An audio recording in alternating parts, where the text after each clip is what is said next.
If you're gonna create a narrative, make it freaking great. The hard work from when we were younger, you can't take that away. You just grow as a person and you learn and you figure out how to solve the problems. It's what life's about. Life's a journey. Hey guys, welcome back to another video. Today we're gonna talk about our journey so you guys can get to know us a little more about, outside our PT career. There's a lot that we've done. There's a lot that we've done well, some things that we haven't done so well, and we're gonna be open and honest. Of course, we want you guys to get muscle therapy, but we wanted to give you a little bit more insight about, how we got here and what we did well and what we didn't do well. Let's get into it. We were twins, so competition was always a thing. We played out all the time, which was great. So many memories. One day we would play baseball. The next day with the neighbors we would play football on the street. Those fun moments either after school or with friends on the weekends. That was probably our first real introduction to sports, and that, it kind of carried through the rest of our lives. You kept doing that when we were growing up, and to the point where basically we made it our job. When we were growing up, we actually had our own language with one another. My mom told me I think I was da and he was da. My parents could not understand how we were talking, how we were communicating with one another, to the point where things had to be, there had to be interventions that came to break that up. They had to go to speech therapy. They had to separate us in different classes because, we were that close. That was probably one of the first obstacles or challenges that we faced, where you're kind of in the classroom with your other classmates, and then, you were one of the few people that left the classroom for a short period of time to go somewhere else and get the help or get the education, get the learning. But you kind of knew that you were different, like you were the only one or few that, that left the classroom while all your other classmates were staying.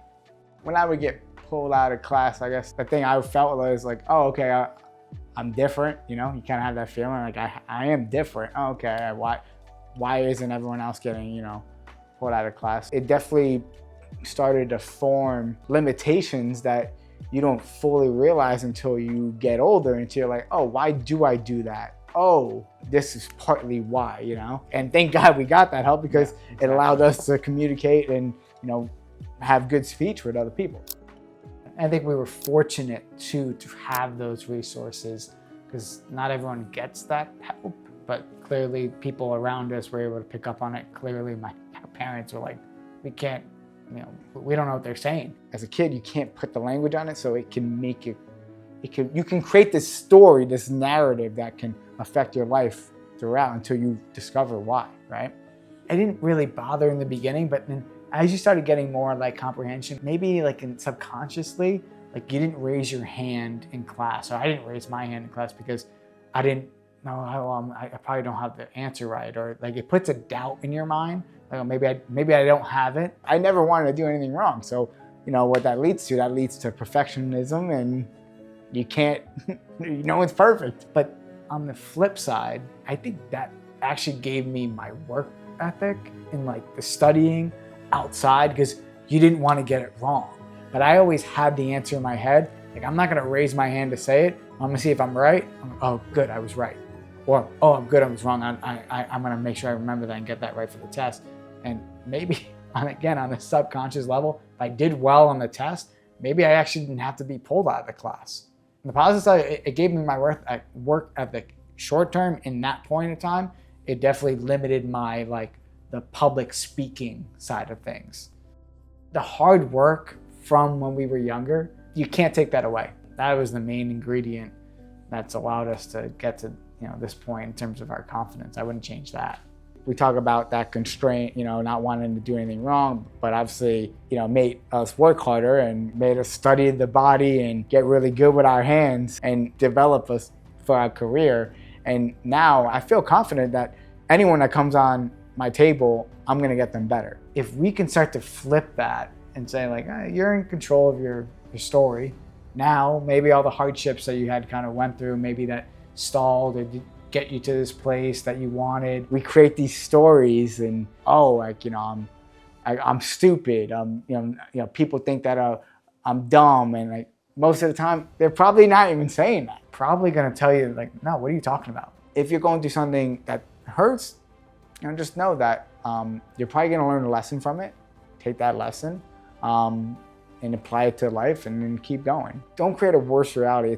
It's all a perception thing. Kind of change your perspective on whatever you're going through and feel like, okay, wait, this is happening. Is this actually true? Like, well, actually, maybe it's not true. Maybe I'm going through this hard time. It's preparing me for the next level where, when I am a professional, you name it, lawyer, doctor, that I know how to handle the situation. Whatever you're feeling, if you're watching this video and you're kind of hearing what we went through, like you're not alone in anything that you're dealing with. Like most of the time there's somebody else that went through something similar. We're lucky to have each other and that we were able to bounce things off each other. But even with that, like that's a small group. There's a lot of people that kind of hear what they went through, how they went through it, and you can kind of come up with what may work for you. It's a social aspect, really what it is. I think the more you try to silo it, the more you tell the stories that are made up. But socially, I think it's always good to find somebody close. If you're gonna create a narrative, make it freaking great. Make yourself a superhero. Whatever you're going through, you're not alone. Hey, this is what life's about. Life's a journey, Don't run from it, run towards it, and reap the benefits of it. And then we'll get to the next stage. Thanks for watching. Be sure to like, comment, or subscribe, and get some muscle therapy. See you in the next one.